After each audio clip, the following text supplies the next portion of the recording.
Acid bases and salts 25th page निकालो। Acid और base solution.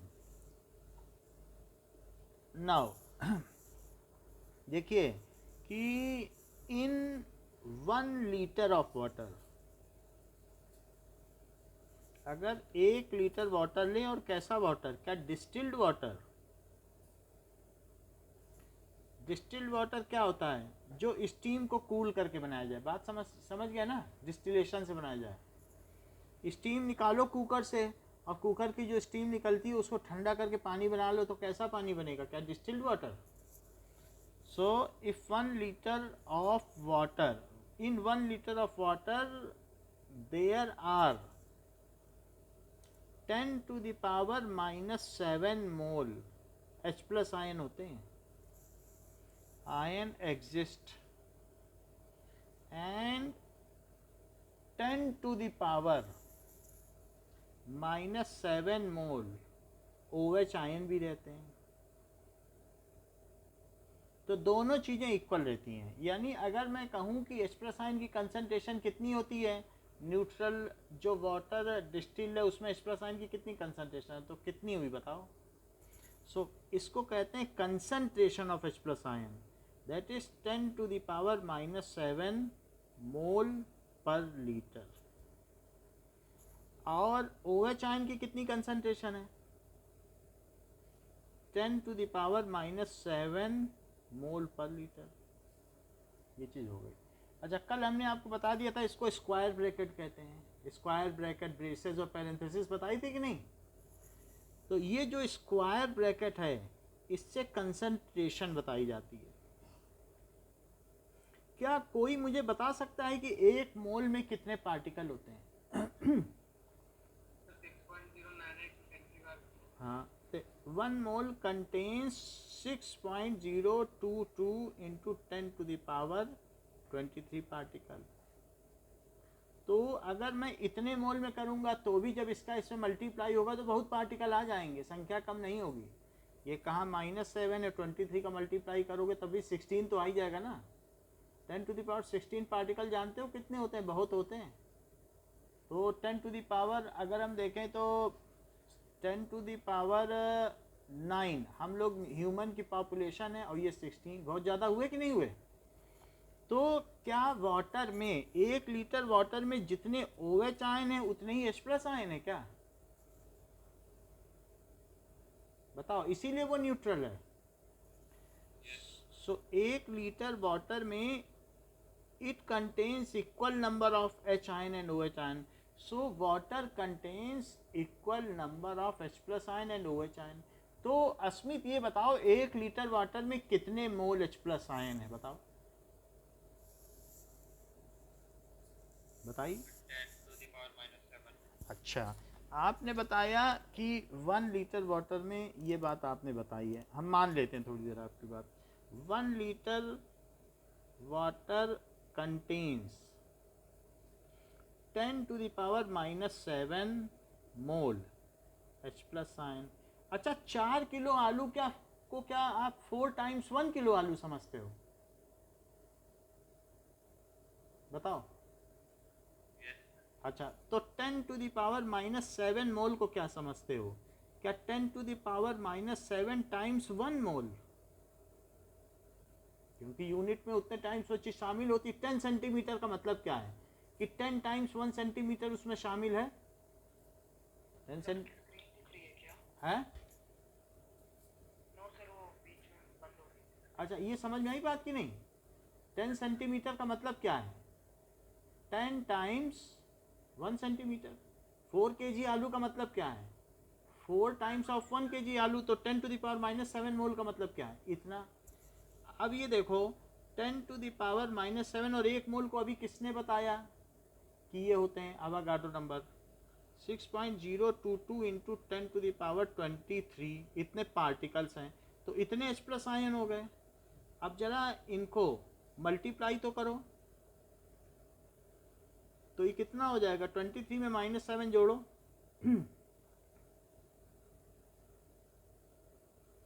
how much times it is? So it is now 3 है तो 13, it is 16, तो इतने H plus ion है। तो 1 लीटर वाटर में कितने H प्लस आयन है और कितने OH आयन है?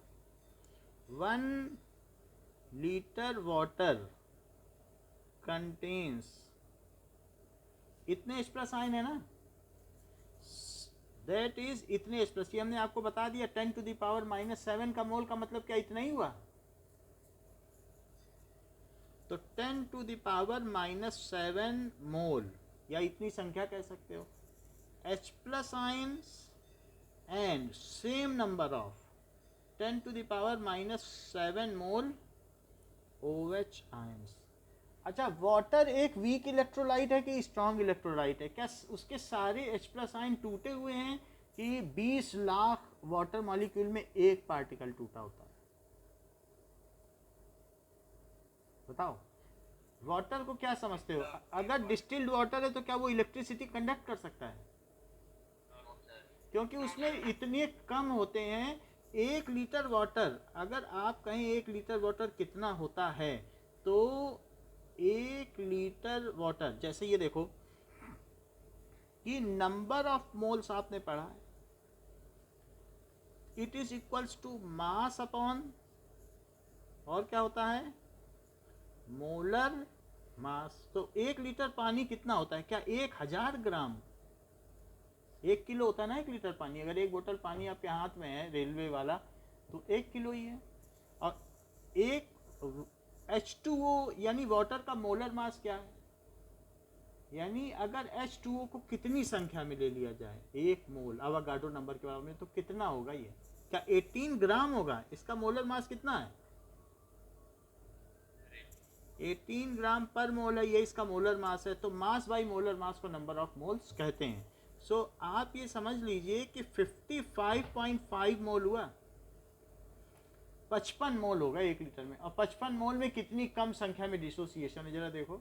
1 मोल भी डिसोसिएट नहीं है कि 55 में 1 हो, -7, कितना पीछे चला गया। तो आप समझ लीजिए कि it is very weak electrolyte. लेकिन फिर भी ये जैसा भी है, क्या इसमें H प्लस और OH आयन सेम है?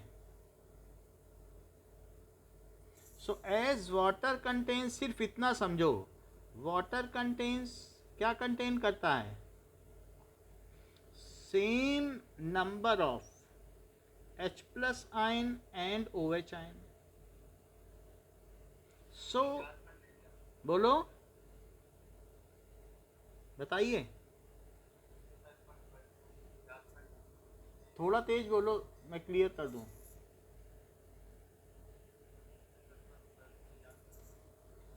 आवाज नहीं आ रही। और कोई बता दे क्या बोल रहा है तो। चलो, ये किसकी आवाज है, इतनी धीमी क्यों आती है?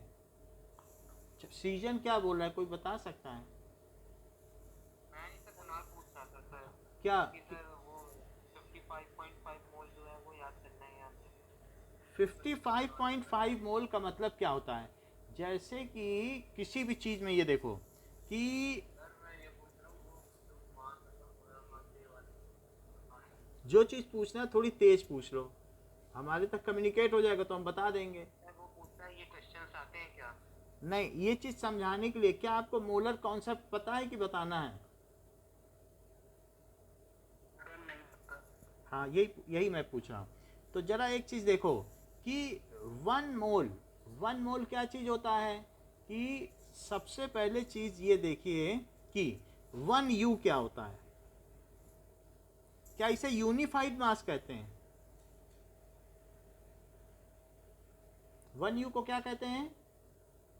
यूनिफाइड मास। अच्छा, इसी को क्या एटॉमिक मास यूनिट भी कहते हैं? अच्छा, इसको एटॉमिक मास यूनिट भी कहते हैं। तो 1U क्या होता है? It is 1/12 of mass of carbon atom. C12 atom. C12 का एटम होगा। कार्बन में बहुत तरीके के एटम होते हैं, लेकिन C12 वाला एटम लो। तो अब देखो, 1u क्या है? जिस कार्बन के सेंटर में 6 प्रोटॉन हो और 6 न्यूट्रॉन हो और बाहर कितने इलेक्ट्रॉन हो?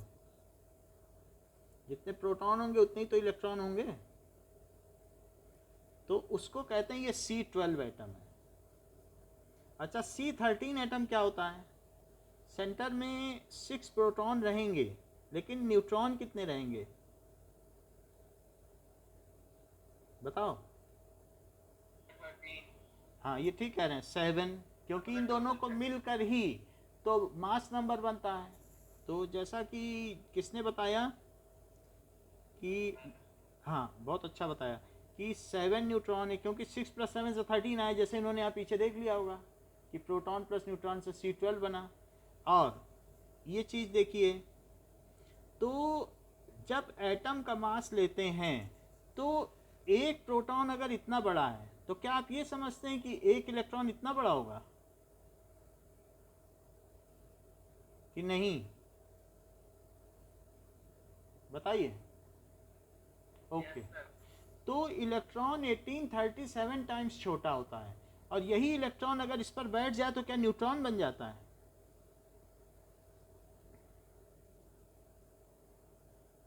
क्योंकि ये निगेटिव चार्ज और ये पॉजिटिव चार्ज का, इलेक्ट्रॉन और न्यूट्रॉन का चार्ज सेम होता है, तो ये न्यूट्रॉन बन गया। तो वास्तव में जो मेन मास किसी एटम का होता है वो किस वजह से होता है? क्या वो प्रोटॉन और न्यूट्रॉन की वजह से होता है कि इलेक्ट्रॉन की वजह से? मान लो सृजन को मैं तौल रहा हूँ, वजन कर रहा हूँ, तो पता चले 47 kg के आ गए या 42 kg के। फिर इन्होंने सृजन ने कहा अच्छा मैं एक फूल ले लेता हूँ हाथ में, अब तौलो, तो क्या सृजन का वजन में कुछ खास फर्क पड़ेगा? तो इलेक्ट्रॉन के होने या ना होने से कुछ फर्क नहीं पड़ेगा। इलेक्ट्रॉन है, ठीक है, अच्छी बात है, लेकिन मेन कौन है जो मास देते हैं? वो उसके सेंटर में बैठे हुए पार्टिकल्स हैं। असली मास न्यूक्लियस का रहता है, जहाँ 99.9% मास। अब ये देखो कि C14 क्या हुआ, ये 6 प्रोटॉन है, क्या बता सकते हो कि C14 में कितने न्यूट्रॉन होंगे? 8 न्यूट्रॉन हो गए, ये चीज़ हो गई। और जितने प्रोटॉन होते हैं क्या उतने ही इलेक्ट्रॉन होते हैं एटम को न्यूट्रल रखने के लिए? तो हम ये बात कर रहे हैं 1u क्या है? 1u है इस वाले का। सो 1u is 1/12 of mass of C12 atom. क्या है? 1/12, तो 1/12 मास लो,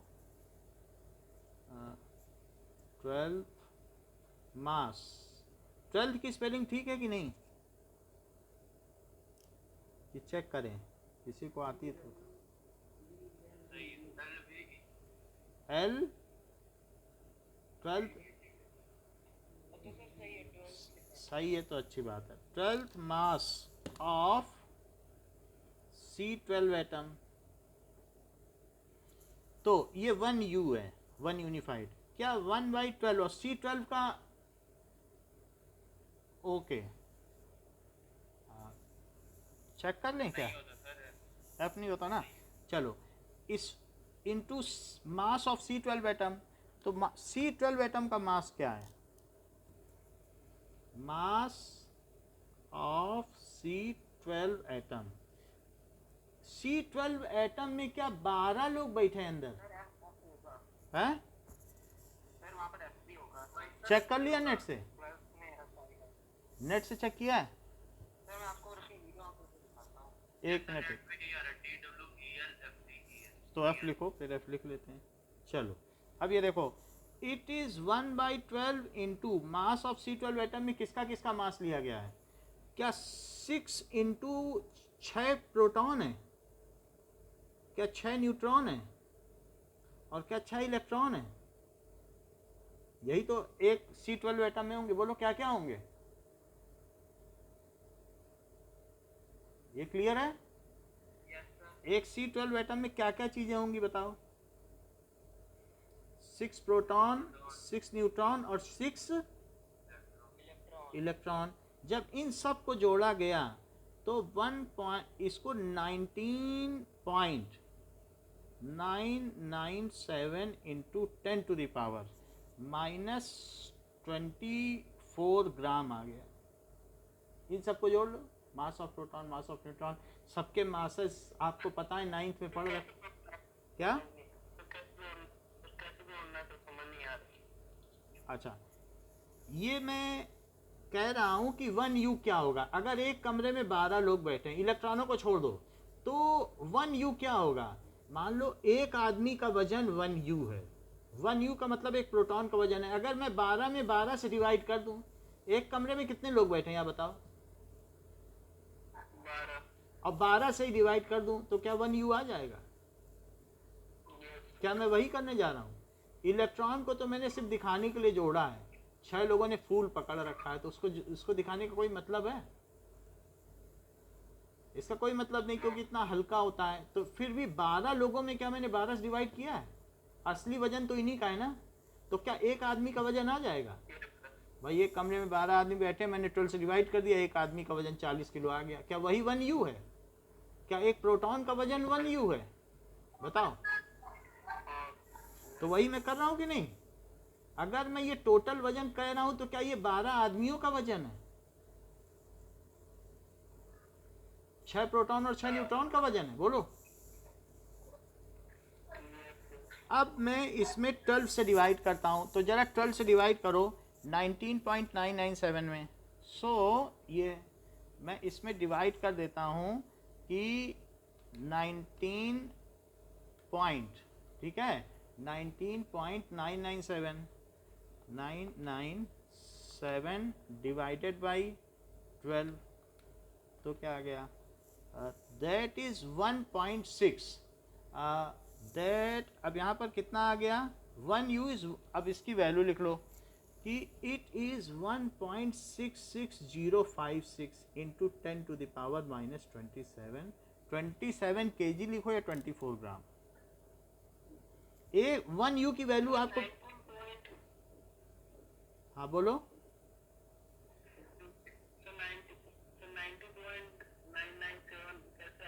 ये देख लो, तो इसमें हमने क्या किया है ना, इसके पहले इनकी वैल्यू लिख दी है, दैट इज इक्वल्स टू 1/12, और क्या 6 इंटू मास ऑफ प्रोटॉन क्या होता है बताइए, 1.675 into 10 to the power minus 24 kg, 6 into 1.677 into 10 to the power minus 24 kg, और प्लस 6 इंटू, भाई इलेक्ट्रॉन प्रोटॉन और न्यूट्रॉन का मास जानते हो कि नहीं, 9th में पढ़ा है, तो वही रख दिया कि नहीं। और अब इन सबको जोड़ोगे तो क्या ये आ जाएगा, 6 प्रोटॉन का मास, 6 न्यूट्रॉन का मास, और 6 फूल का मास, गुलाब के फूल का मास, तो सब जोड़ के ये आएगा कि नहीं, बोलो। टोटल सबको जोड़ दो। प्रोटॉन का मास तो आप जानते ही हो 1.675 है, इसका 1.677 है, इसका 9.1 into 10 to the power minus 31। अगर सबको जोड़ लिया जाए तो ये आ जाएगा, बोलो करेक्ट। तो ये जो चीज आई है, क्या इसका मास ठीक लगभग एक प्रोटॉन के मास के बराबर आ रहा है, देख लो। ये 1.675 है, ये 1.66 है, थोड़ा ही तो फर्क है कि नहीं। तो 1U क्या है सृजन बताओ।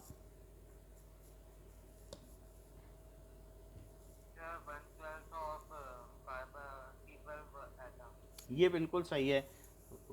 1U is mass of 1/12 of C12 atom, और ये है किस लिए, क्यों बनाया गया है, it is unit to express, ये किसके लिए बताओ, it is unit to express atomic mass. क्या ये एटॉमिक मास बताता है। अच्छा, अगर बताता है तो क्या आप मुझे बता सकते हो, एक हाइड्रोजन एटम है जिसके सेंटर में सिर्फ एक प्रोटॉन और एक इलेक्ट्रॉन है, तो इसका एटॉमिक मास क्या होगा, H एटम का, 1.6। आप बताइए, इसका H एटम का एटॉमिक मास क्या होगा, 1/1। बिल्कुल ठीक, 1U, क्योंकि एक ही प्रोटॉन तो है। अभी हमने कहा नहीं था 12 आदमी बैठे और 12 से डिवाइड कर दो, तो एक H एटम का कितना आया, जितने सेंटर में न्यूक्लियॉन्स, न्यूक्लियस में जो रहता है प्रोटॉन और न्यूट्रॉन, उनको मिला के क्या कहते हो? क्या न्यूक्लियॉन्स कहते हो? ये सब 12 कौन है? क्या ये न्यूक्लियस में रहने वाले भारी लोग हैं? न्यूक्लियॉन्स। क्या ये भारी हैं इसलिए इन्हें बेरियॉन्स भी कहते हो? बार का मतलब भारी, बोलो। तो 12 थे और 12 से डिवाइड किया तो बोलो एक प्रोटॉन का ही तो मास आ गया। तो अगर इसको, हाँ बोलो। C12 का लिया है क्योंकि 6 डिजिट तक परफेक्टली 0 आता है। पहले इसके पहले ऑक्सीजन लिया गया था, उसके पहले और भी लिए गए, लेकिन जैसे जैसे हमारा प्रिसीजन और इंस्ट्रूमेंट बढ़ते चले गए तो हमने यहाँ ये देखा कि अगर हमें बहुत अच्छा प्रिसीजन चाहिए तो C12 एटम में 6 डिजिट तक 0 तक आ जाता है। तो हमने एक्यूरेसी को बढ़ाने के लिए C12 लिया, वरना पुरानी बुक्स में 116 था वो 6 ऑक्सीजन एटम, क्योंकि उसके सेंटर में 8 प्रोटॉन और 8 न्यूट्रॉन आते थे, तब 3 डिजिट तक 0 पाते थे हम, और अब यहाँ तक पाते हैं, यानी एक्यूरेसी पाने के लिए किया गया। अच्छा, इसका मास कितना है बताओ हाइड्रोजन का? 1U। ये बताओ ऑक्सीजन में अगर मैं बता दूं कि इसमें 6 प्रोटॉन है और ये भी बता दूं 8 प्रोटॉन है, ये मैंने हिंट दे दिया 8 प्रोटॉन है, और मास नंबर कितना होता है ऑक्सीजन का? क्या 16? चेक कर लो। 8 प्रोटॉन और 8 न्यूट्रॉन, तो बताओ यहाँ पर 1 2 3 4 5 6, तो कितना हो गया इसका एटॉमिक मास? 16U, क्योंकि 16 लोग इसमें मौजूद हैं इसके सेंटर में। न्यूक्लियॉन्स कितने हैं? कोई मुझे बताएगा हीलियम का कितना होता है?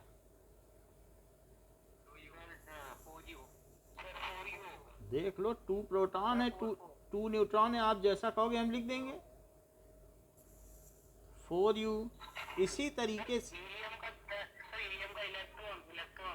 बोलो, हीलियम पे 2 इलेक्ट्रॉन दिखा तो दिए, 2 प्रोटॉन थे तो 2 इलेक्ट्रॉन दिखाए। अच्छा, ये मुझे बताओ नाइट्रोजन का क्या होगा? 14U हो गया। अगर कोई कह दे कि ये सारी तो चीजें ठीक है, सल्फर का क्या हो जाएगा? सल्फर में 16 और 32, उसके न्यूक्लियॉन्स कितने होते हैं?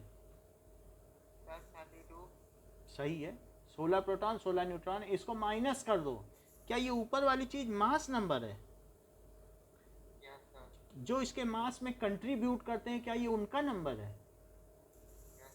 और ये एटॉमिक नंबर है। अच्छा, एक बात और बताओ कि ये तो आपने सल्फर का बता दिया, हाइड्रोजन का बता दिया, ऑक्सीजन का बता दिया।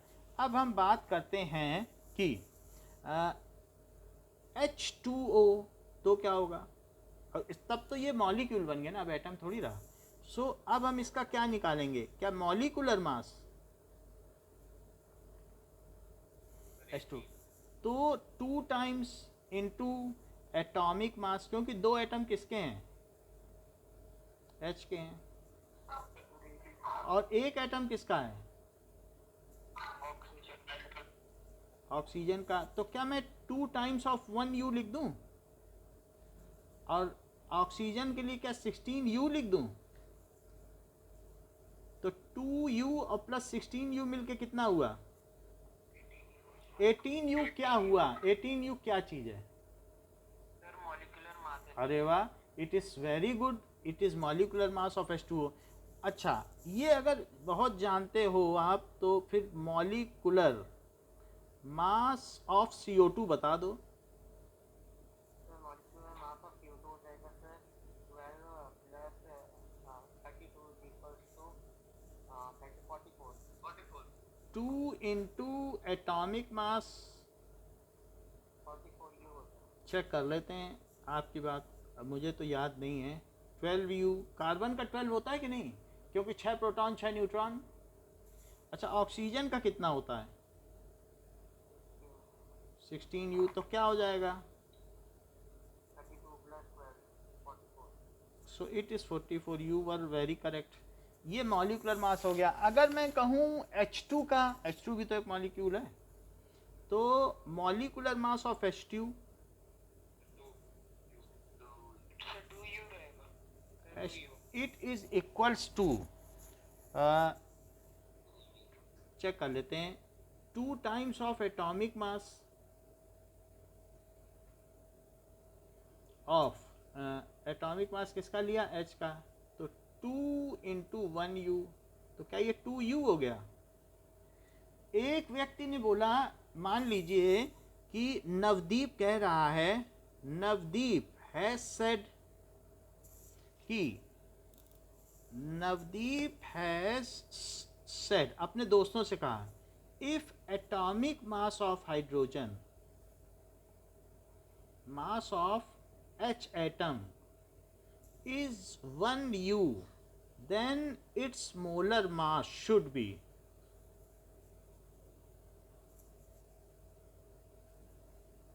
should be 1 ग्राम। तो वो अपने दोस्तों को झूठ बता रहा है कि सच? सही बता रहा है। चेक कर लेते हैं, आपकी बात अभी देखने से पता चल जाएगा। So molar mass of H atom का मोलर मास, एटम्स, तो इट इज इक्वल्स टू, एक एटम लो, उसका एटॉमिक मास लो, और उनकी संख्या कितना ले लो, क्या 1 मोल की संख्या, अवागाड्रो नंबर, क्योंकि अवागाड्रो नंबर में 1 मोल होते हैं ना, इतनी संख्या जहां मिल जाए क्या वही 1 मोल होते हैं। 6.022 इंटू 10 टू द पावर 23, क्या वही 1 मोल की संख्या है। अगर कहीं इतनी कचौड़ियाँ तली जा रही हो बारात में, तो क्या कह दोगे 1 मोल कचौड़ियाँ तली जा रही हैं। कहीं पर इतने कोई भी चीज़ रखी हो, मूंगफली के दाने, तो क्या 1 मोल मूंगफली के दाने, क्या ये संख्या 1 मोल है। सो H एटम का एटॉमिक मास क्या है, क्या 1U, और अवागाड्रो नंबर क्या होता है, क्या N0। 1U की वैल्यू क्या, अभी थोड़ी देर पहले आपने ये देखी है, 056 इंटू 10 टू द पावर -24 ग्राम, और इसकी वैल्यू क्या आपने बताई, ये किसने बताई थी, अवागाड्रो नंबर याद था किसी को, इतनी बताई। इन दोनों का मल्टीप्लाई करो, 1.6 का 6 से करो, तो क्या इट इज 9.9999 आ जाएगा, और इनको जरा मल्टीप्लाई करो तो -24 + 23 आ जाएगा। अच्छा, ये इसको 10 ले लो, 9.99 को, और ये क्या आ जाएगा, 10 टू द पावर -1, तो 10 इंटू 1/10 क्या आता है, क्या 1, तो 10 और इंटू 1/10 क्या आ गया, क्या 1 ग्राम। क्या नवदीप सही बोल रहा था कि गलत? सही बोल रहा है। मतलब वो ये कह रहा है कि अगर 1U में N0 से मल्टीप्लाई कर दो तो 1 ग्राम है। उसने नई चीज सीख ली, 1U इंटू N0 ही 1 ग्राम है। अच्छा, ये बताओ H2O का मोलर मास क्या होगा, H2O का मॉलिक्यूलर मास क्या, ये बताओ। Molecular mass of H2O, it is 18U, और मोलर मास ऑफ H2O 18 ग्राम हो जाएगा। H2O, तो उसने, नवदीप ने एक नई चीज निकाली, बोला 18U और इंटू, अब इनके कितने H2O के पार्टिकल ले लो, क्या 1 मोल ले लो, अवागाड्रो नंबर के बराबर, और फिर उसने 18 को अलग रख दिया और 1U इंटू N0 को मल्टीप्लाई कर दिया। तो बताओ 1U इंटू N0 कितना होता है, यहाँ से देखो, क्या 1 ग्राम होता है, अभी अभी आया है, 1U इंटू N0 1 ग्राम हुआ। तो क्या ये चीज 18 ग्राम हो जाएगी, बोलो यहाँ तक अच्छा, अगर समझ में आ गया है तो क्या आप मुझे बता सकते हैं कि हीलियम का मोलर मास क्या है। हीलियम का क्या मोलर मास हो जाएगा सर, 4 ग्राम। अच्छा, चलो, molar mass is equals to 4 gram. ये मुझे बताओ, अगर कहीं पर आप पार्टी में गए, अपने दोस्त की पार्टी में, और वहाँ पर आपको किसी ने 360 ml का पेप्सी का ग्लास दे दिया, बोला ये पेप्सी पियो या वाटर पियो, तो कितने मोल पानी वहाँ आपने पी लिया। जो मेन पानी होता है 360 ग्राम का ही होता है ml का, जो पेप्सी का। अब ये तो आप जाने कि if you have consumed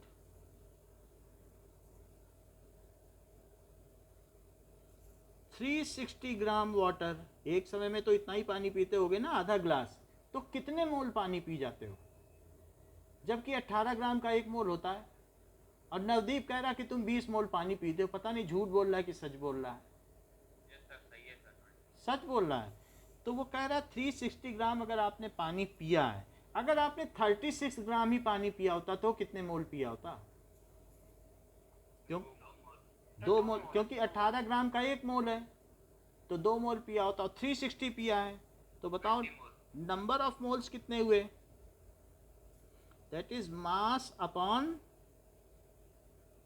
molar mass. अच्छा, मास तो आपने 360 ग्राम लिया, और इसका कितना होता है? क्या 18 ग्राम पर मोल होता है मोलर मास? ग्राम से ग्राम कटा है, ये 20 आया तो हाँ बोलो। मोलर मास सर आपने, अच्छा वाटर का है तो ओके सर। वाटर का 18 होता है ना, चलो समझ में आ गई ना बात? अच्छा, मैं ये पूछना चाहता हूँ कि 1 लीटर पानी में कितने मोल होते हैं? Question, how many moles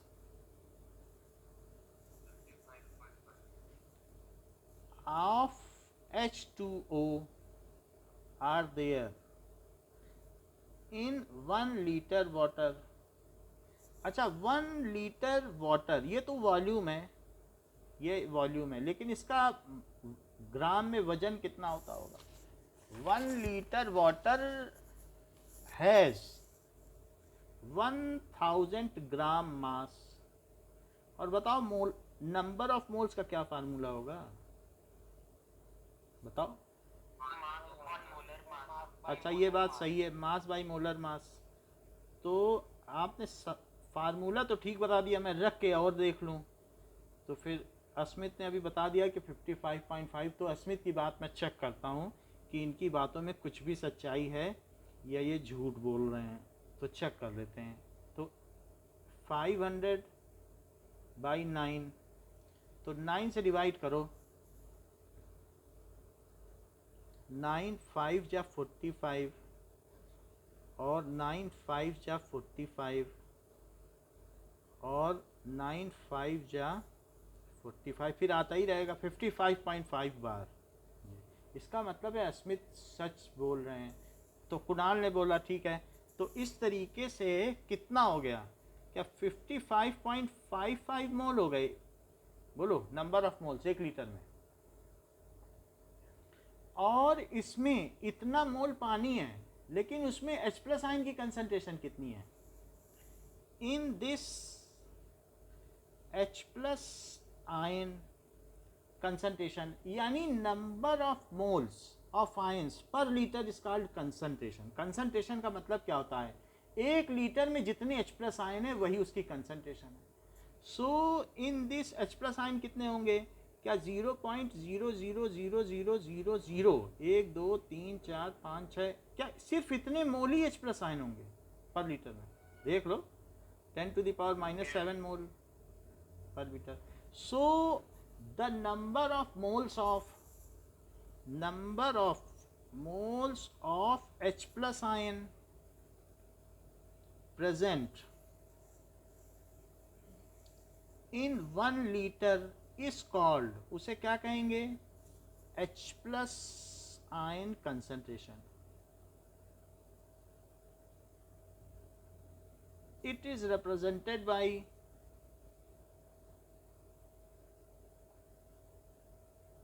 H plus और इसके बाद स्क्वायर ब्रेसेस एंड, बोलो, हाँ बोलो, ये देख लेते हैं। एंड इट्स यूनिट इज, इसकी यूनिट क्या है? Its unit is mole per litre. देखो, कभी भी अगर हम कहें कि एक कार्बन एटम का मास बताओ,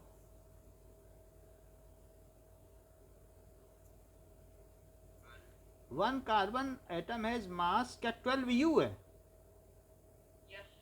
अगर मैं किसी बच्चे से कहूं या किसी व्यक्ति से कहूं कि मेरे पास कार्बन एटम 12U है, यानी 12 इंटू 1U की वैल्यू कितनी होती है?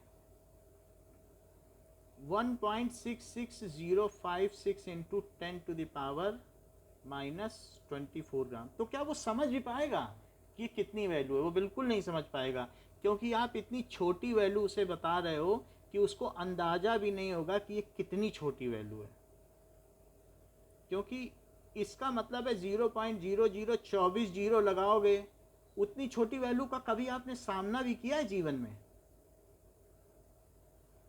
नहीं किया होगा। 24 जीरो लगे, कोई इतनी छोटी सी वैल्यू, कोई कह दे आपसे नैनो सेकंड समझते हो कितना बड़ा होता है, क्या कभी अनुभव किया है? सेकंड तो अनुभव किया, नैनो सेकंड को तो अनुभव नहीं किया ना आपने। एक सेकंड का 10⁹ पार्ट, तो कैसे पता लगाओगे? तो बहुत बड़ी भी चीज हो, 1 करोड़ माइल, क्या पता किया है? पता ही नहीं। 1 मीटर तो सबको पता है, दोनों हाथ फैला लो 1 मीटर हो जाता है। 1 किलो आलू सबको पता है कि 1 किलो पानी क्या होता है, रेल नीर जो होता है। लेकिन छोटी और बड़ी, अब ऐसी चीज में दिक्कत क्या आई आवागाड्रो की? उन्होंने कहा हम लोगों को कैसे समझाएं कि 12U है। इन्होंने कहा कितने पार्टिकल कार्बन के ले लिए जाएं कि ये ग्राम में बदल जाए। उन्होंने कहा 12 ग्राम तो सब लोग जानते हैं, क्योंकि 12 ग्राम क्या होता है कि कोई भी छोटी से छोटी चीज होती है तो 12 ग्राम, एक कपूर की गोली होती है 1 ग्राम होती है। 12 ग्राम तो सब लोग समझ लेंगे। एक सिक्का 10 ग्राम का होता है, सोने का सिक्का या कोई भी 10 रुपए का सिक्का 10 ग्राम का होता है। तो 12 ग्राम तो सबको मालूम है ना कितना है। ये पेन है, जैसे 6 ग्राम का पेन है, 12 ग्राम तो सब जानते हैं। तो इस तरीके से आवागाड्रो के दिमाग में आया कि ये यू तो कोई नहीं समझ पाएगा, हम बेकार में यू की बात करेंगे, लोगों से बात बिखर जाएगी। तो उन्होंने सोचा कितने पार्टिकल ले लिए जाएं कि ये वजन जो 12U है वो 12 किस में बदल जाए, बताओ? ग्राम में। तो उन्होंने क्या प्रश्न रखा? हाउ मैनी पार्टिकल्स, ठीक है, of carbon are taken so that,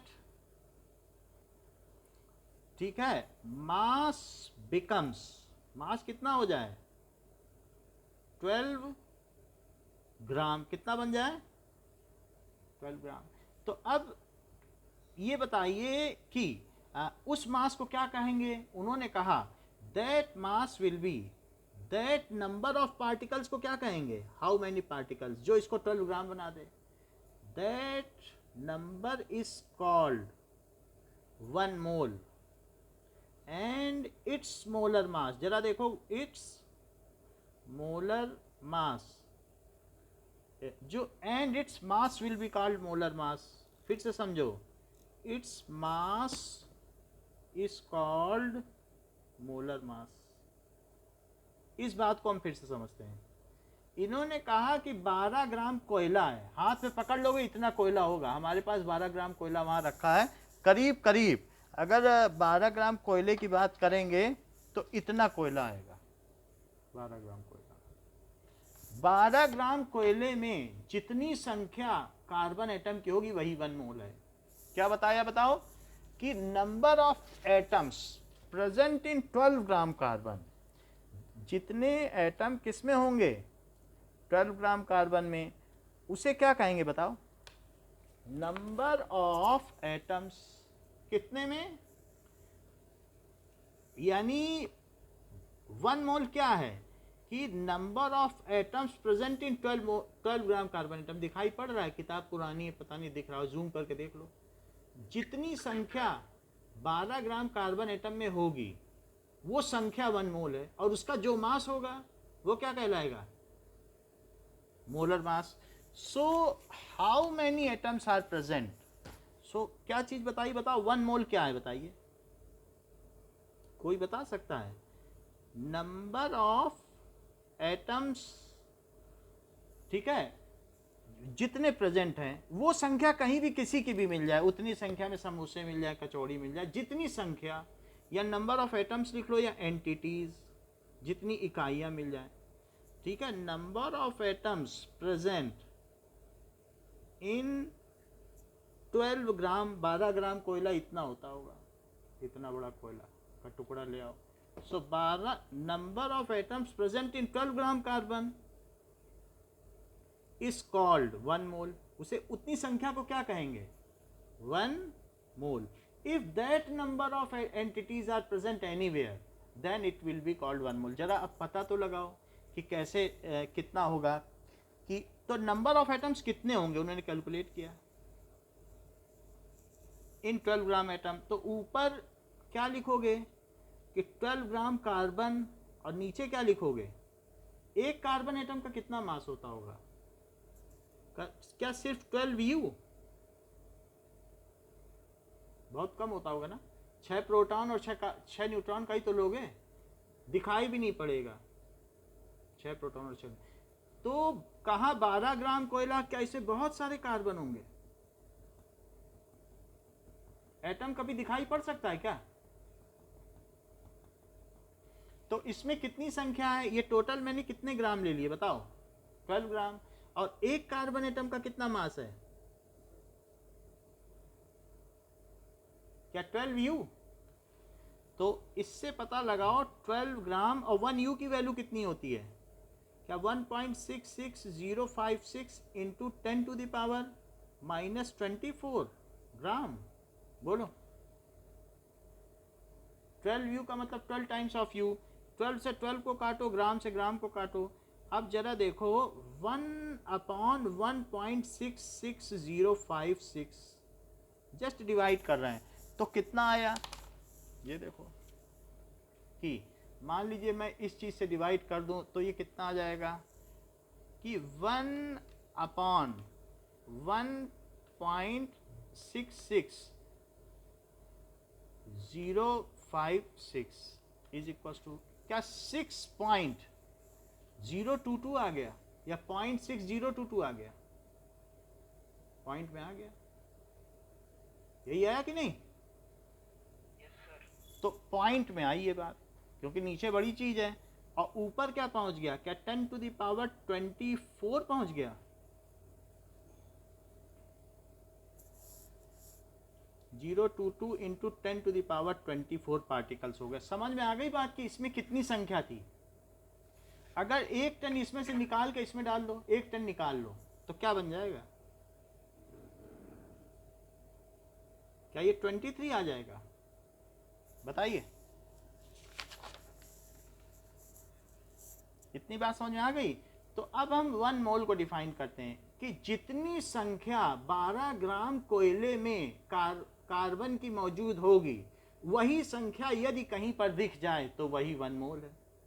so number of atoms which are present, क्योंकि 12 ग्राम कोयला तो सब हाथ में पकड़ सकते हैं, लेकिन एक कार्बन तो दिखेगा भी नहीं. कितने कार्बन CO2 हम ले लेते हैं सांस में, एक सांस में मिलियंस ऑफ CO2 ले लेते हैं, कोई देख पाता है क्या. Number of atoms which are present है, बोलिए.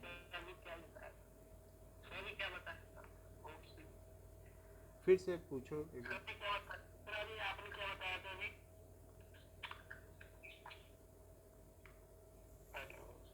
हाँ हाँ बोलो, थोड़ा हिंट दे. हाँ वो आपको अभी समझ में आ जाएगा. Number of atoms which are present in 12 gram carbon. 12 gram carbon में, ये 12 ग्राम कार्बन है, 12 ग्राम कार्बन में जितने कार्बन एटम होंगे, number of atoms which are present in 12 gram carbon is called 1 mole. और उसके नंबर कितने होंगे बताओ, कितने नंबर आ गए. ठीक है. So 1 mole is equal to कितना नंबर आ गया, क्या 6.022 इंटू 10 टू द पावर 23 आ गया. 12 ग्राम में इतने कार्बन होंगे. क्या it is Avogadro number called Avogadro number and denoted by N0. ठीक है. एंड इट्स मास, इसका जो मास होगा उसे क्या कहेंगे, मोलर मास. तो if this much number of particles are present anywhere then it is called 1 mole, किसी के भी संख्या में हो. एंड इफ अब देखो, इतनी चीज अगर आपको कहीं मिल जाए तो संकोच न करना, किसी के सर पे इतने बाल हो, कह देना 1 मोल बाल है तुम्हारे सर पे। एंड इफ इतने number, if 6.022 into 10 to the power 23 atoms मिल जाएं, मॉलिक्यूल्स मिल जाएं, आयंस मिल जाएं, कैटायंस मिल जाएं, एनायंस मिल जाए, तरबूज मिल जाए, खरबूज मिल जाए, कुछ भी मिल जाए, इतनी चीज़ इफ़ ये मिल जाएं तो आप तुरंत बता देना 1 मोल 1 मोल। और कोई उसको वजन करने लग जाए तो कह देना मोलर मास और ग्राम में बता देना। सो इतनी संख्या मिल जाए, या फिर एंटिटीज कोई और इकाइयाँ, ठीक है। If this much entities are present in any sample, तो उसे क्या कहेंगे? इट इज कॉल्ड, उसे क्या कहेंगे? 1 मोल कहेंगे। एंड मोल यूनिट है, इसमें फिर ही नहीं लगता है। And it's mass is called, उसका मास क्या कहलाएगा? Molar mass. And its volume is called, ये जितनी जगह घेरेगा उसे क्या कहेंगे? बताएं। ये ठीक कह रहे हैं, मोलर वॉल्यूम। देखो, जो पढ़ा है उसके लिए कोई दिक्कत ही नहीं। इन्होंने कहा सर अब आप हमें कंसंट्रेशन बताइए। मोल तो हम समझ चुके हैं कि इतनी संख्या होगी तो हम 1 मोल कह देंगे, इसमें मुझे कोई दिक्कत नहीं है कि। और ये चीज़ ऐसी है कि आपने पीछे देख लिया कि किसी भी चीज़ को जो यू में है, क्या उसको वो ग्राम में बदलने के लिए सक्षम है? आपने पीछे देखा, अभी दिखाया कि नहीं? 1 यू में अगर हमने एक ऐसी चीज़ से मल्टीप्लाई की तो क्या वो ग्राम में बदल गया? इस संख्या से किसी चीज़ को मल्टीप्लाई करोगे तो क्या वो चीज़ ग्राम में आ जाएगी? और ग्राम से हम सभी परिचित हैं। समझ में आ गई बात कि नहीं? सो अगर आपसे कोई कहे कि if atomic mass of carbon is 12 you तो फाइंड मोलर मास, तो मोलर मास क्या हो जाएगा? तो 12 यू में क्या 1 मोल से मल्टीप्लाई कर दोगे? भाई कोई चीज़ है, कह दे 1 दर्जन केले का वजन बताओ, तो क्या 1 दर्जन से मल्टीप्लाई नहीं करोगे? अब कह रहा है 1 मोल का वजन बताओ, तो क्या 1 मोल से मल्टीप्लाई नहीं करोगे? तो इस तरीके से 12 यू में मैंने किससे मल्टीप्लाई किया? क्या एन नॉट से? दिखाई नहीं पड़ रहा है क्या? ओके, तो 12 इंटू 1 यू और इंटू एन नॉट, तो बताओ 1 यू और एन नॉट क्या होते हैं? 1.66056 इंटू 10 टू द पावर -23 और into 6.022 into 10 to the power 23। तो ये जब मल्टीप्लाई किया जाए, 12 तो एक किनारे रख लो, इन दोनों को मल्टीप्लाई करो और ये -24 करो। अच्छा, तो ये क्या आ जाएगा? क्या अभी पीछे देखा था ये 1 ग्राम आया था? तो देख लो, मोलर मास ऑफ कार्बन क्या आ गया? 12 ग्राम। तो ये मुझे बताइए श्रेयान, 1 मोल क्या होता है? 1 मोल क्या संख्या है? अच्छा ठीक है, अस्मित आप बताओ 1 मोल क्या होता है?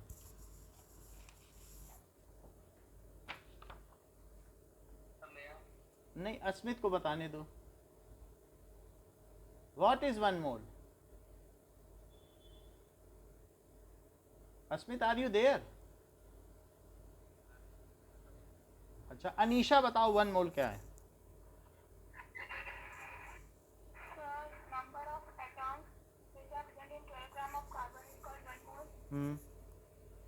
अच्छा, ये बात सही है।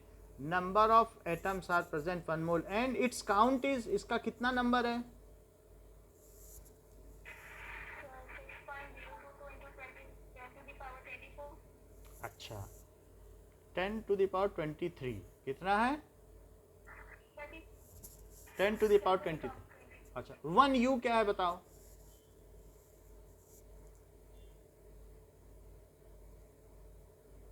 What is 1 you? अनीशा बताइए 1 यू क्या है?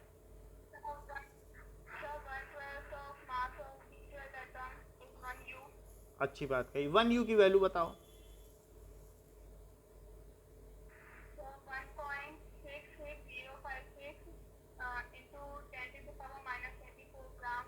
अच्छी बात कही। मोलर मास क्या है?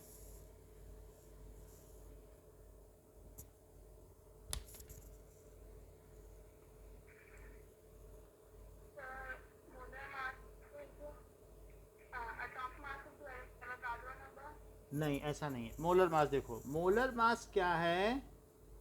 Molar mass, mass of one mole entities. वो एंटिटी कुछ भी हो सकती हैं, वो तरबूज, खरबूज या अमरूद भी हो सकता है। क्या चीज़ है? मास ऑफ वन मोल एंटिटीज। वो एंटिटीज एटम भी हो सकती हैं।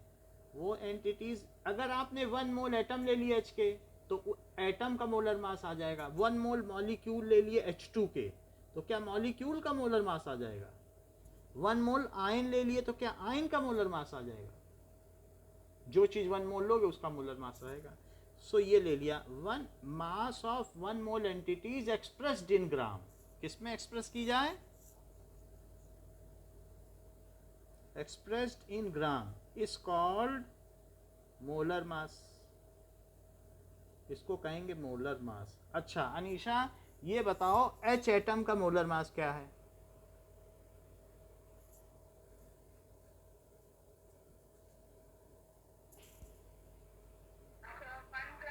H2 का मोलर मास क्या है? 2 ग्राम। एक ही को बताने दीजिए, जहाँ पे हम आपसे पूछ लेंगे। H2 का मोलर मास क्या है? अच्छा,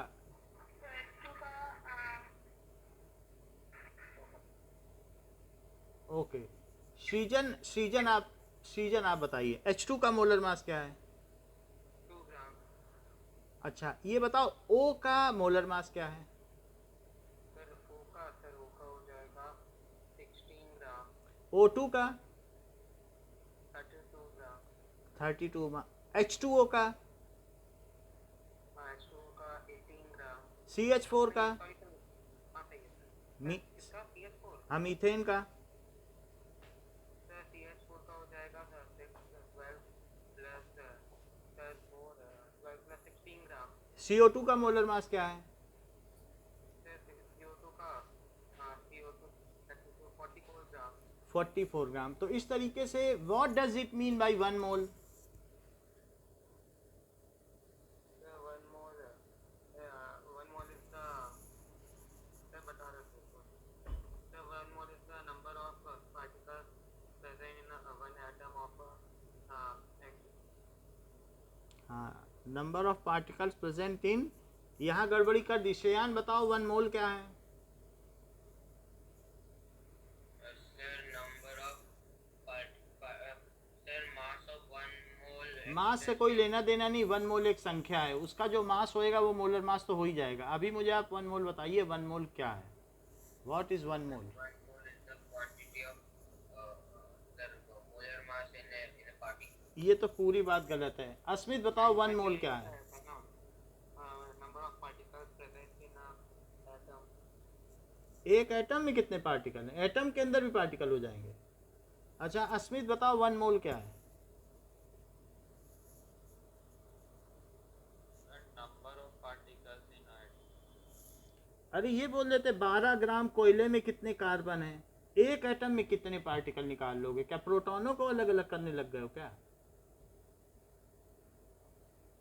कोयला जितना हाथ में ले लो, अभी बताया नहीं कि ये कोयला है 12 ग्राम का, इसमें जितने कार्बन हो। तो आपको क्या बताया कि 12 ग्राम कोयले में जितने कार्बन एटम हो उसे वन मोल कहेंगे। कि एक कार्बन एटम में आप कह रहे हो इतने सारे होंगे, उस एक कार्बन एटम में क्या पालोगे बताओ? 6.022 क्या पालोगे? ये 6 प्रोटॉन हो गए और 6 न्यूट्रॉन हो गए और ये 6 इलेक्ट्रॉन हो गए। अब क्या इसमें वन मोल क्या पाओगे? हम तो सब बता दिया आपको। अब बताओ अस्मित वन मोल क्या है? बताइए। Number of carbon atom in हाँ, number of carbon atoms present in 12 gram carbon. अच्छा बताइए, यस फिर से बताओ। Number of carbon atom present in 12 gram carbon is called one mole. Molar. One mole बोलो सिर्फ। Okay sir. 1 mole and its count is 6.022 into 10 to the power 23 and its mass expressed in gram is called molar mass. ये पूरा sentence एक साथ बोलो यश. number of carbon atom present in 12 gram carbon is called 1 mole. It is equal to 6.022 into 10 की power 23 हाँ 23 is ठीक है, इसका यही काउंट है. expressed in gram is called हाँ molar mass. ये सही है. अब जरा देखो, जिन लोगों को ये चीज नहीं समझ में आई है उनके लिए 1 मोल की definition. If any substance contains 6.022 into 10 to the power 23 entities, जिसमें इतनी चीज हो, then it is called 1 mole. तो उसे 1 मोल कहेंगे. And it's mass expressed in gram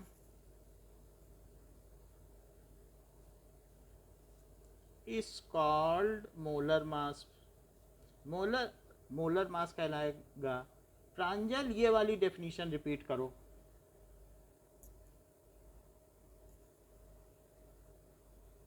Pranjal sir ये वाली नहीं याद है. नहीं याद है तो कोई बात नहीं, श्रेयान कर देंगे. श्रेयान बताओ.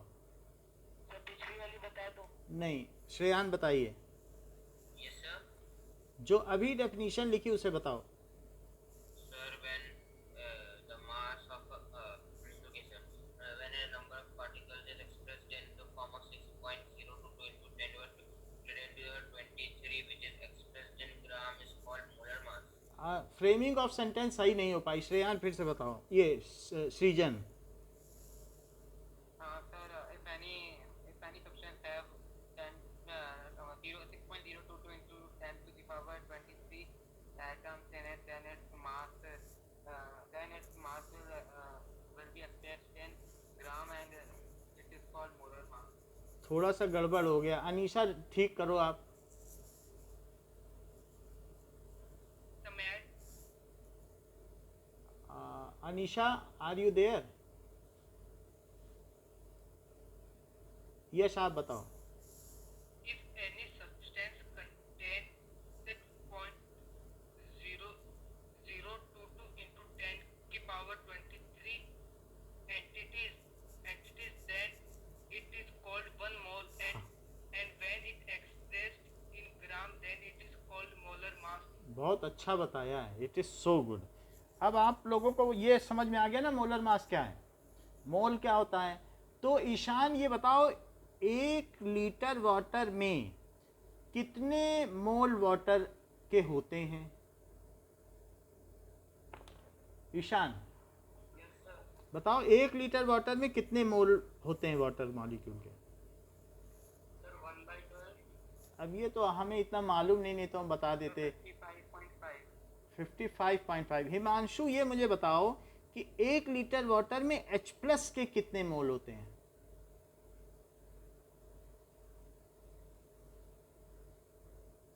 ओके, श्रेयान आप बताओ, 1 लीटर वाटर में कितने H प्लस के मोल होते हैं?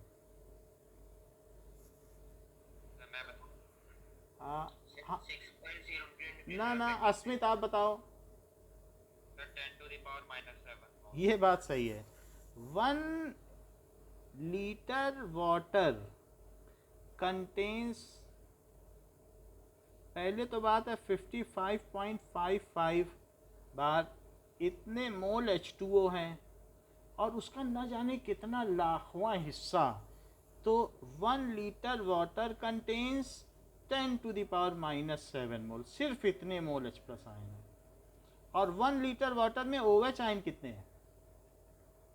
10 की पावर -8. इतने मोल OH आयन है पर लीटर. अच्छा, अब एक बात हम करते हैं, कंसंट्रेशन क्या होता है. Number of ions number of ions, चाहे वो H प्लस के हों या OH के हों, फॉर एग्जांपल और भी किसी के हो सकते हैं, हम इन्हीं दोनों की बात कर रहे हैं, present in 1 litre solution, 1 litre solution में जितने आयंस प्रेजेंट हों इस कॉल्ड कंसंट्रेशन। उसे क्या कहेंगे? Concentration, number of ions.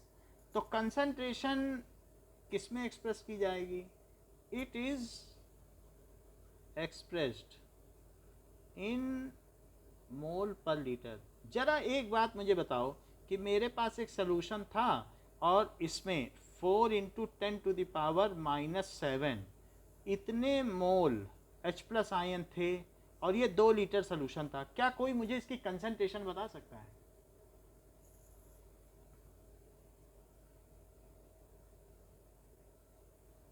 कि 1 लीटर में कितने होंगे, वही कंसंट्रेशन है। सो नंबर ऑफ जो भी चीज़ है, कंसंट्रेशन है कि number of moles of H plus और upon volume of solution in litre. तो मतलब मैं क्या करूं? Volume of solution in litre. ये किसकी कंसंट्रेशन हुई? क्या ये H प्लस की हुई? यानी क्या इसे H प्लस की कंसंट्रेशन को मैं ऐसे लिख सकता हूं? तो कितने मोल हैं इसे बताओ? 4 इंटू 10⁻⁻7 मोल है और सोल्यूशन क्या 2 लीटर है। तो H प्लस आयन की कंसंट्रेशन कितनी हो गई? क्या 2 इंटू 10⁻⁻7 मोल पर लीटर हो गई? समझ में आ गई बात आपको?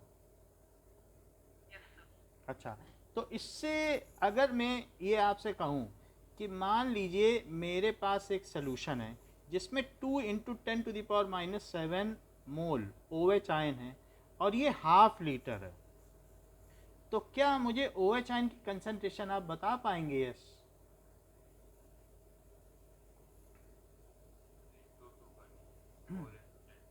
कितना लिख दें? ओके,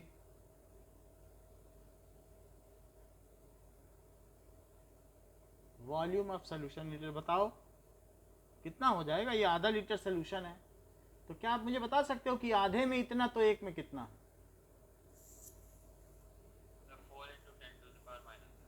ये बात सही है, अपॉन हाफ कर दिया। So this is 4 into 10⁻⁻7 mole per litre. Concentration समझ गए? कंसंट्रेशन की यूनिट क्या होती है श्रेयान? अच्छा, ये बताओ डिस्टिल्ड वाटर की H प्लस आयन कंसंट्रेशन क्या है? 10⁻⁻7। हाँ, so concentration of H plus ion in distilled water, concentration of H plus ion in distilled water, it is 10⁻⁻7 mole per litre. अगर मैं वाटर का वॉल्यूम डबल कर दूं, 2 litre ले लूं, तब कंसंट्रेशन क्या हो जाएगी? बताओ। ये बिल्कुल सही कह रहे हैं। कह रहे हैं पानी दुगना ले लो, 3 गुना ले लो या पूरी नदी ले लो, H प्लस आयन थोड़े ना बढ़ जाएगा। बहुत अच्छा आंसर है ये, कि वो तो जो सैंपल है जितना है कि 1 लीटर H प्लस आयन है जितने में वो है, अब वो उसी को डबल कर दोगे तो क्या H प्लस को पता चल जाएगा कि हमें डबल कर दिया, अब हमें और टूटना है?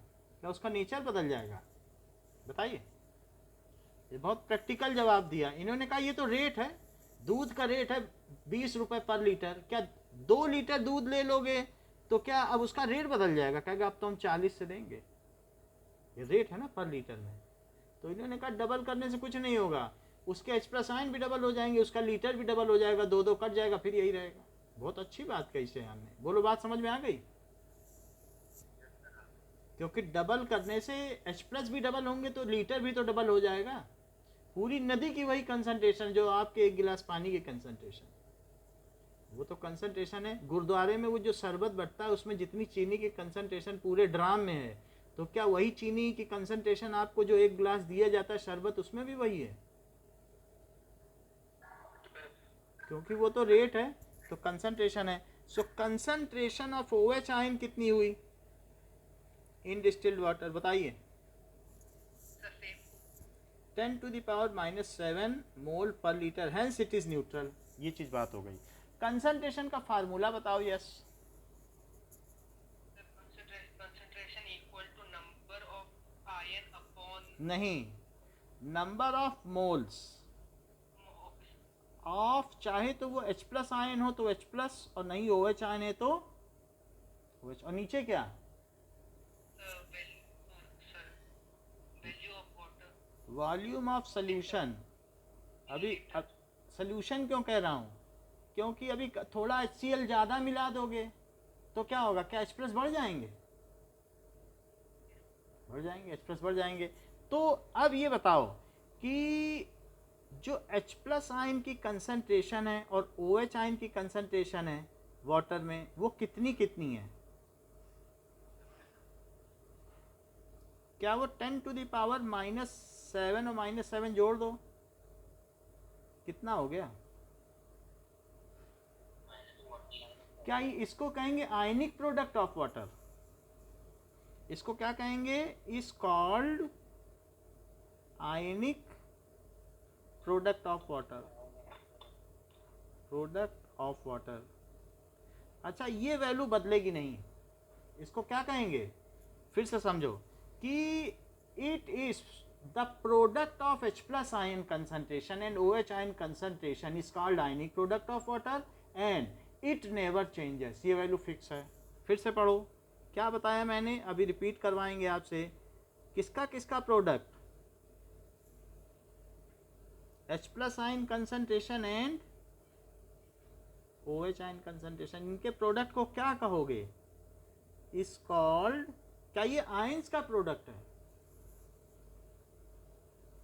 Ionic product of water and it's value, इसकी वैल्यू कितनी होती है, इज 10⁻⁻14, इतनी होती है फॉर डिस्टिल्ड वाटर के लिए, एसिड हो तो एसिड के लिए, और बेस हो तो बेस के लिए, और सॉल्ट हो तो सॉल्ट के लिए, सबके लिए इसकी यही वैल्यू होती है। जरा देखो तो, मान लीजिए कि इफ अ सॉल्यूशन, ये बात सीजन ही बता सकते हैं, contains 10⁻⁻8 mole per litre H plus ion, then इसमें OH आयन कितने होंगे सीजन?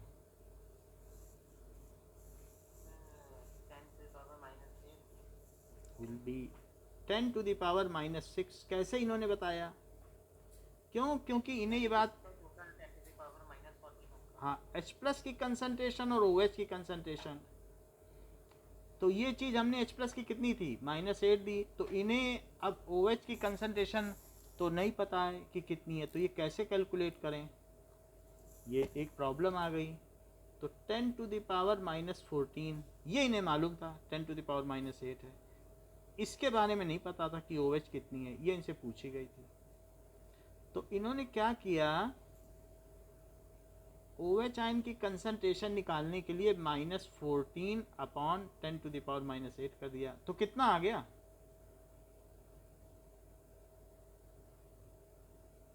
इतनी बात आ गई।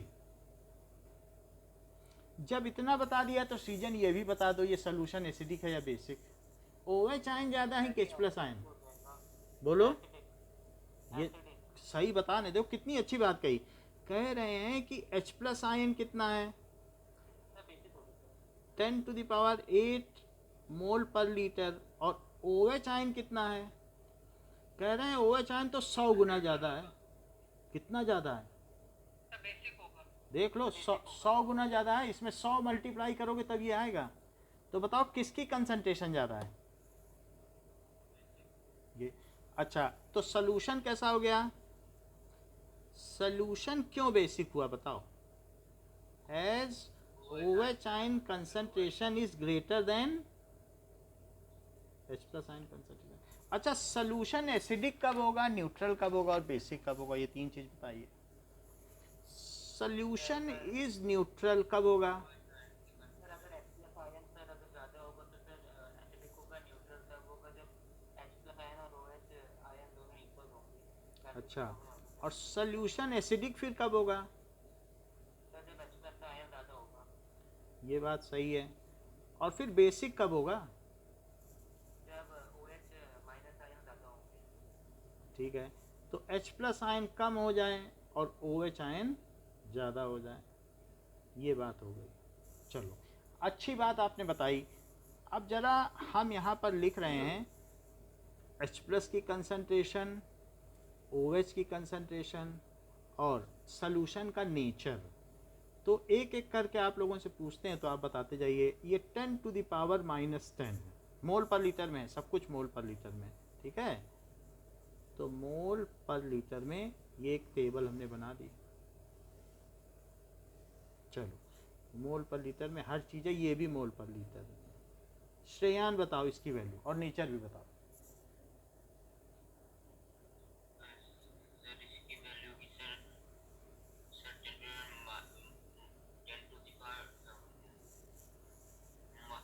इसकी सर वैल्यू की -7। -7 नहीं होगी, क्योंकि नहीं, की सब पावर -4। सब आप बताओगे तो फिर बाकी लोगों को भी तो सीखना है। -4 होगी, तो -4। अच्छा यस, आपसे ही शुरू करते हैं। ये सॉल्यूशन एसिडिक हुआ कि बेसिक? सर ये बेसिक। क्योंकि किसकी वैल्यू बड़ी है? बड़ा क्या है? इसमें डेसिमल के 4 डिजिट बाद 0 है और इस 1 है, मतलब चौथा डिजिट 1 है, और इसमें डेसिमल का 10वां डिजिट 1 है। कौन सा बड़ा है? ये बड़ा है, तो इसलिए ये बेसिक हुआ। अच्छा श्रेयान, एक चांस और है आपको। इसकी value 10 to the power minus, ठीक है, 5 है, तो ये कितना है? सर 10 टू -5 होगा। ये ठीक बताया। कैसे आपने ये बात बताई कि किसी भी सॉल्यूशन में H प्लस और OH का प्रोडक्ट ऐसा एडजस्ट करो कि ये हर हाल में -14 आए। श्रेयान, आप एडजस्ट नहीं कर रहे हो। ये और ये इतना लिखो कि मल्टीप्लाई ये आए, आयनिक प्रोडक्ट नहीं बदलता है। आप ऐसा क्यों नहीं एडजस्ट कर रहे हो? यहाँ ऐसी कंसंट्रेशन बताओ कि जिनका प्रोडक्ट ये आ जाए, इसको आयनिक प्रोडक्ट। -9। हाँ, अब सही बताया आपने। ये देखो यहाँ यस ने किया कि नहीं वही चीज़? अच्छा अच्छा, -9 आपने कर दिया। फिर ये मुझे बताओ कि किसकी कंसंट्रेशन ज़्यादा है? सर H प्लस की ज़्यादा है। अच्छा, एक मिनट कुणाल, बताते हैं। तो ये कैसा हुआ? एसिडिक। एसिडिक। हाँ बोलो कुणाल। सर ऊपर सर इसमें सर -4 लिखा है, इधर आपने -9 लिखा है सर 5। फिर से पूछो। सर इधर आपने 10 की पावर -9 H प्लस के बताई, तो वैसे सर इधर 10 की पावर -5। नहीं नहीं, ये अलग अलग क्वेश्चन है। मैं आपको क्वेश्चन दे रहा हूँ कि यदि किसी सलूशन में बहुत सारा NaOH मिला दिया, तो NaOH मिला देने पर उसमें OH बढ़ गया, और OH अगर बढ़ गया तो क्या उसमें H प्लस घट गया? क्योंकि बहुत सारे OH H प्लस से रिएक्ट करके वाटर बना देंगे, तो क्या H प्लस बहुत सेकंड क्वेश्चन में H प्लस आयन की कितनी? H प्लस की इसलिए लिखी है क्योंकि किसी सलूशन में अगर HCl आपने डाल दिया किसी बीकर से, तो बीकर से HCl डाल दोगे तो वो उसमें क्या होगा बताओ? क्या H प्लस बढ़ जाएगा? ये मैं अलग अलग सलूशन तैयार कर रहा हूँ। पहले वाले सलूशन में अच्छा अच्छा 9 लग रहा है, ठीक ठीक, समझ में आ गई बात। क्या मैंने इसमें एक्स्ट्रा HCl डाला है, तो ये इसमें ये एसिडिक सलूशन हो गया। अब कोई ये भी कर सकता है ना, उसमें क्या डाल दे, बेस डाल दे क्या?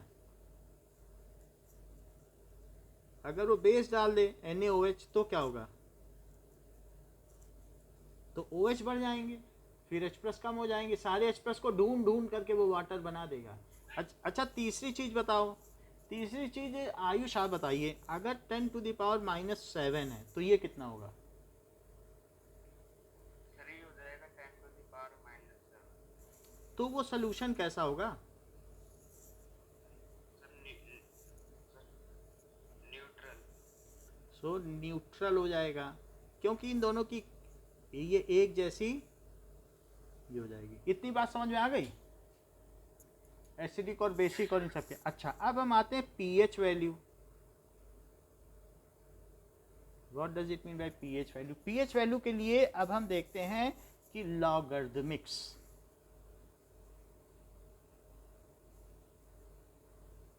So just we will see what does it mean by logarithmic.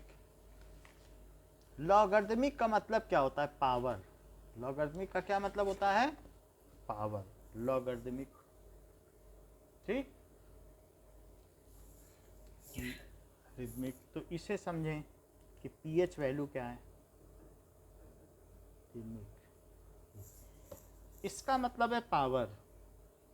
फिर से देखो, इसे लॉग कहते हैं। अगर मैं यहाँ लिख दूँ कि 16 और यहाँ लिख दूँ 2, तो अब आपसे पूछा जा रहा है 2 पे क्या पावर लगाई जाए कि 16 आ जाए। तो यहाँ पर जो आंसर है वो पावर होगा। 2 पे क्या पावर लगाऊं कि 16 आए, बताओ। सर 8।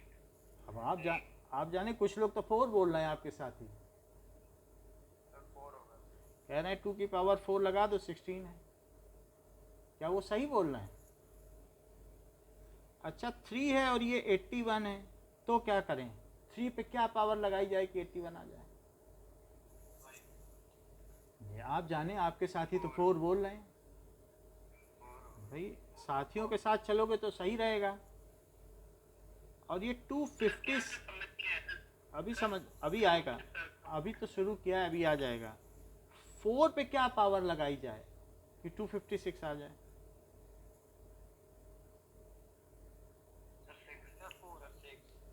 कुछ लोग, अब देख लो, कुछ लोग 4 बोल रहे हैं। हमें मालूम नहीं है कि कौन सही बोल रहा है। हमने 4 वाले ज़्यादा थे तो 4 लिख दिया है। मेरा कहने का मतलब है कि इससे ये इम्प्लाई होता है कि इस पे ये लगाओ और ये आना चाहिए। बोलो, आ जाएगा?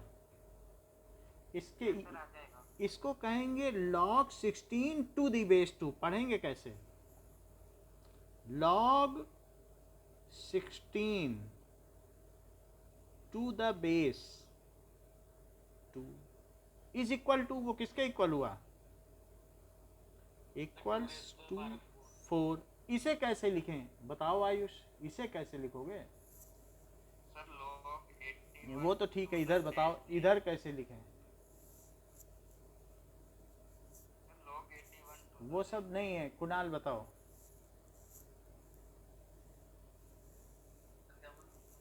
जैसे यहाँ लिखा है ऐसे यहाँ क्या लिखें?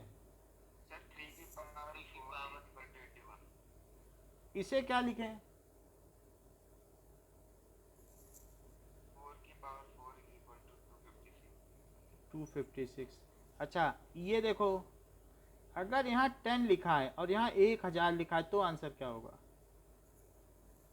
100। अब आप जान लें, कुछ लोग 100 बोल रहे हैं, कुछ 3 बोल रहे हैं, कुछ 100। अब किसकी बात सही मानी जाए? 3 की मान लें, फिर तो चेक करना पड़ेगा। क्या 10 टू दी पावर 3000 होता है कि 10 टू दी पावर 100 होता है? 1000 10 का 100 बार गुणा करो तब 1000 आएगा। कुछ लोग कह रहे हैं 3 ही बार कर दो 1000 आ जाएगा। किसकी बात सही मानी जाए? अच्छा, अब ये देखो, ये लॉग दिया है, ठीक है, और यहाँ पर वैल्यू दी गई है कि 100 इंटू 1000 और ये 10 है। किसी ने इसको गलती से 100 लिख दिया और 1000 लिख दिया। क्या उसने सही किया है या गलत किया है? उसकी हेल्प करिए। जो चीज प्रोडक्ट में थी, यानी log m इंटू n था और बेस में कुछ a था, तो उसने अलग अलग तोड़ के लिख दिया। बोलो, उसने सही किया कि गलत? गलत भी हो सकता है, चेक कर लें। क्योंकि इसकी वैल्यू बताओ कितनी है, देख लेते हैं। अब ऐसे हम क्या बता दें? हैं? बोलो, सही है। लेफ्ट में क्या आएगा बताओ? लेफ्ट में 5 आ गई। तो राइट में बताओ यहाँ कितनी आएगी, सर 2 5 ही आ रही है और यहाँ कितनी आएगी। सर 3 तो इसका मतलब है log m इंटू एन की वैल्यू क्या होती है, बेस सब में 10 लेना, ए लेने की जरूरत नहीं है, बेस कितना ले लो सब में 10 के बेस पे ही हमें आगे बढ़ना है, तो 10 का बेस लें। तो इस ये बात समझ में आ गई, log m into n is log m plus log n। अच्छा एक और बात बता दो कि एक दूसरे साथी ने ये काम कर दिया, क्या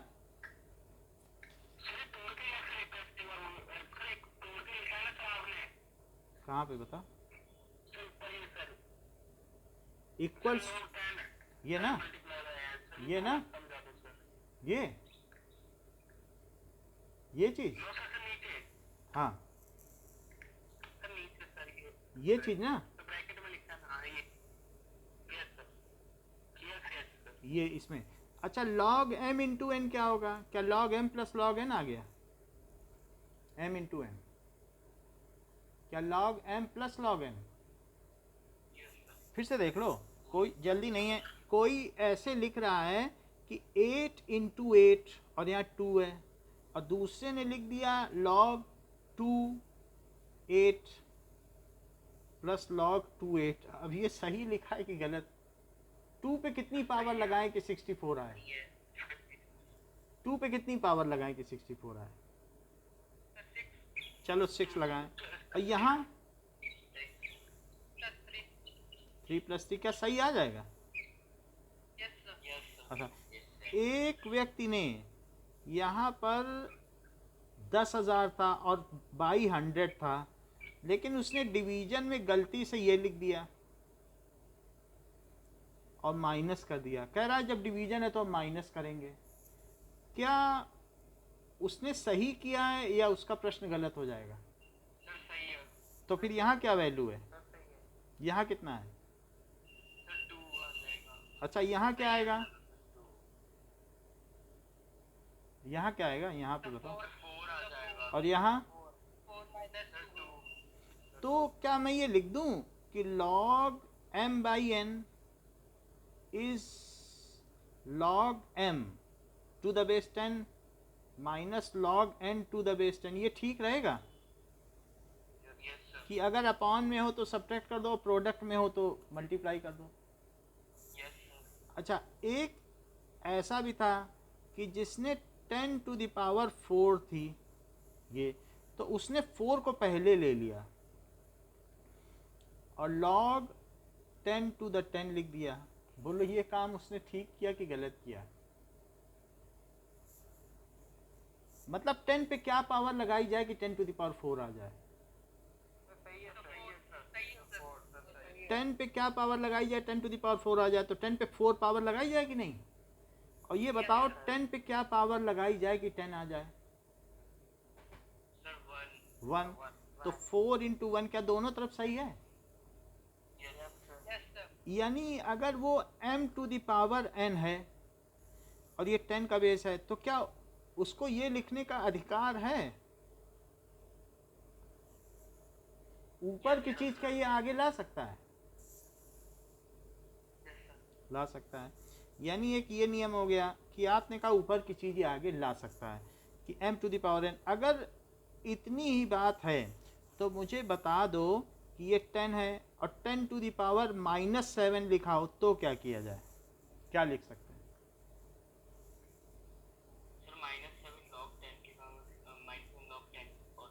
सर 10 तो ये कितना आ जाएगा बताओ, क्योंकि ये 1 हो जाएगा। अब ये -7 आ गया। अब हम pH समझते हैं। अब आप लोग ये समझ गए हैं what does it mean by pH। pH is negative log of H plus ion concentration। What is pH? pH का मतलब क्या है, ये डेफिनेशन है, निगेटिव लॉग। अगर मैं कहूँ pH क्या है तो माइनस लॉग और H प्लस की कंसंट्रेशन ये।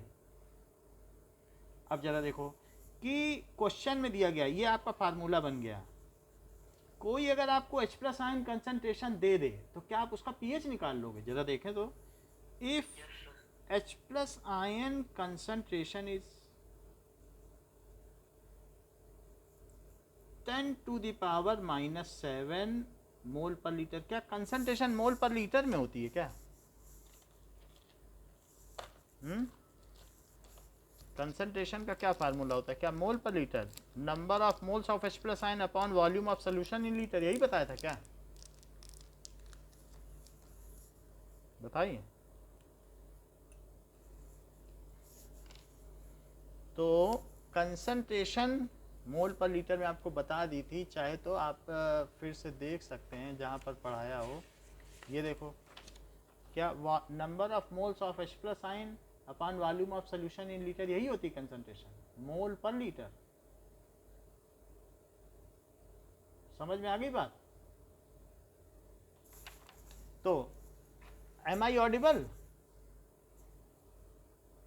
आवाज आ रही है?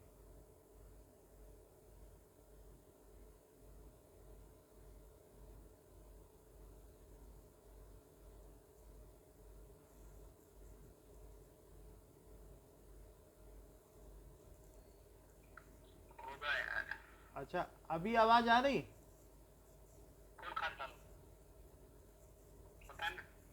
M I audible? अच्छा, okay. H plus ion concentration ये है, तो pH बताओ। Find its pH। देख लेते हैं, क्योंकि दूसरे लोग तो 7 बता रहे हैं, अब मैं किसकी बात पे भरोसा करूं? आप -7 है तो मुझे देखना पड़ेगा ना कि आप सही है कि सृजन। नहीं, चेक करना पड़ेगा ना, ऐसे कैसे मैं मान लूं? तो pH क्या होता है? क्या ये माइनस लॉग और H प्लस आयन की कंसंट्रेशन होती है? तो माइनस लिखा और लॉग लिखा, और अब ये लिख दो, लॉग ये 10 की बेस पर ही है, और ये कितना बताया? क्या 10 टू द पावर -7, यही लिख दिया ना? एक स्टूडेंट ने फार्मूला लगाते हुए कि पावर जो है वो आगे लाई जा सकती है, तो वो -7 उसने पहले लिख दिया। क्या उसका ये करना वैलिड माना जाएगा? अच्छा, और माइनस इंटू -7 हो गया, और लॉग 10 टू दी बेस 10 को उसने 1 लिख दिया, तो क्या ये 7 हो गया pH? बोलो। अच्छा, बहुत अच्छी बात आपने कह दी कि ये देखो, एक OH आयन की कंसंट्रेशन POH क्या होता है बताओ? कोई बता सकेगा? It is negative log of OH ion concentration. इतनी बात समझ में आ गई? POH क्या है? तो क्वेश्चन दिया है, if H plus ion concentration is 10 to the power -10 mole per litre, find its POH। अच्छा, ये POH बताने को कहा गया है। सृजन, इसका POH क्या होगा? H प्लस दिया है और POH किसने बताया? नहीं, अभी किसने? स्मिथ ने बताया क्या? कुणाल ने क्या बताया? देखो, कुणाल ने कैसे बताई वो हम बताते हैं। कह रहा है कुणाल कि जब H प्लस कितना है, 10 to the power -10 mole per litre, तो क्या उसने OH निकाल लिया होगा कुणाल ने पहले, और फिर कुणाल ने POH निकाला होगा, that is negative log of OH ion concentration. जैसे H प्लस की थी वैसे OH की भी होगी। फिर कुणाल ने क्या किया होगा? क्या लॉग लिखा होगा और OH आयन की कंसंट्रेशन यहां डाल दी होगी, और फिर उसने क्या किया होगा? क्या -4 को पहले ले लिया होगा, और इसे 4, और ये क्या हो गया? 1, तो ये कितना हो गया? क्या 4 हो गया? अच्छा, POH 4 है। अच्छा, चलो सृजन आपसे ही शुरू करते हैं। H प्लस की वैल्यू ये है, तो pH क्या हुआ? अब चेक कर लें, क्योंकि minus log H plus ion concentration सही है तो सही है, यस सही तो होगा। देख लेते हैं फिर भी देख लेते हैं। तो सीजन ने क्या किया होगा, क्योंकि 2-3 स्टेप हैं, रिस्क नहीं लेना चाहिए। तो मेरे को लगा था आपने पूछा सर। अच्छा ये सही है क्या, 7 आ गया? यस सर आपने 10 टू द पावर -10 का पूछा था ना। अच्छा तो -10 ही लिखो, फिर 7 कहाँ से आ गया? तो सर सही है ना आंसर मेरा सर। तो -10, तो क्या आंसर आ गया? 10 सर सही है। अच्छा सीजन एक और भी बात बता रहे हैं, कह रहे हैं कि जो पीएच होता है और जो पीओएच होता है उसका सम 14 होता है। क्या सीजन का कहना सही है यस या गलत हो सकता सही है है? सर सही है। मतलब पीओएच 4 हुआ, पीएच कह रहे हैं कि उतना पीछे ना जाओ, जैसे आयनिक प्रोडक्ट निकाला था वैसे इन दोनों का सम कर दो, और it is 10 to the power sorry it is 14। बोलो ये बात भी सही है यस सर सही है। कि अगर H मालूम है, पीएच मालूम है, तो पीओएच निकाल सकते हो। करेक्ट है? Yes sir. अच्छा, if pH is equals to 4 find H plus ion concentration। Question ये दिया है H plus ion concentration। तो हम ये बात हाँ बोलो कितना सर +10। सही बताया। अनीशा आप भी बता दो इसी चीज को। सर मैं बताऊं? अनीशा ये सही बताया अनीशा ने। ईशान आप बताओ। सर मैं बताऊं फ्रीक्वेंसी? नहीं, ईशान बताओ। -10। अब सीजन आप बताइए। सर इसका सर आ जाएगा -4। -4 बता रहे हैं, अस्मित से पूछ लें फिर। चेक करें। -4 ये सही बताया। अब देखो पीएच, मैंने भी तो -4 बोला था। तो दोनों ने सही बताया। तो पीएच कितना है बताओ, क्या 4 है? और पीएच क्या होता है, क्या माइनस लॉग और H प्लस आयन कंसंट्रेशन? बोलो। Yes sir. और यहां पर माइनस को उधर ले लें तो क्या हो जाएगा, क्या -4 हो जाएगा? और हमने ये चीज क्या आपको सिखाई है कि अगर यहाँ 2 और 16 हो और यहाँ 4 हो तो 2 टू द पावर 4 इज 16। बोलो ये बात बताइए क्या? Yes sir. तो फिर 10 टू द पावर -4 क्या हो जाएगा? क्या यही H प्लस आयन कंसंट्रेशन है? Yes sir. तो ये दोनों सृजन और ईशान ने बताई है। देखो दोनों का सही निकला कि नहीं? सर यस ने बताई। यस ने भी सही बता दिया। बोलो है करेक्ट? यानी if p OH is equals to 10 find H plus ion concentration. ये बताओ, ये यस से पूछ रहे हैं, एक बार और सही बता दें यस।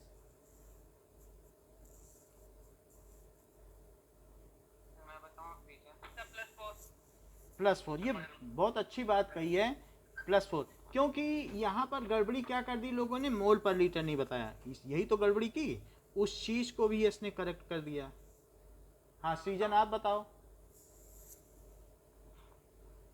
तो इसका सर -4 हो जाएगा। ये करेक्ट बता रहे हैं, जितने भी लोग बता रहे हैं कंसंट्रेशन वो 10 की पावर में बता रहे हैं। आप लोगों ने नोटिस किया, जितने भी आपने चाहे यस बता रहे हो सीजन, सब 10 की पावर बता रहे हैं, क्योंकि सबको मालूम है कि कंसंट्रेशन 10 की पावर में होती है इन सब चीज़ों की। ये बहुत अच्छी बात है। तो POH 10 है, तो बताओ पीएच कितना हुआ, बताओ। क्योंकि इन दोनों का सम कितना होता है, तो POH 10 है तो पीएच कितना हुआ, क्या 4 हुआ? अच्छा pH 4 है, लेकिन pH को कहते क्या हो, कोई बताएगा? माइनस क्या कहते हो, log of H plus ion concentration.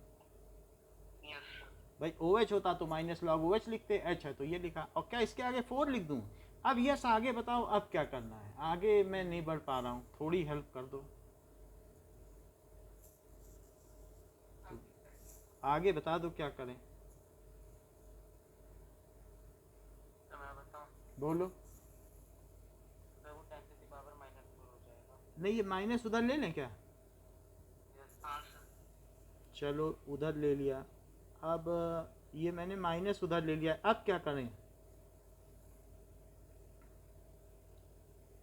10 की power -4 is equal to this yes sir. H plus ion. तो एच प्लस आयन की कंसंट्रेशन कितनी हो गई,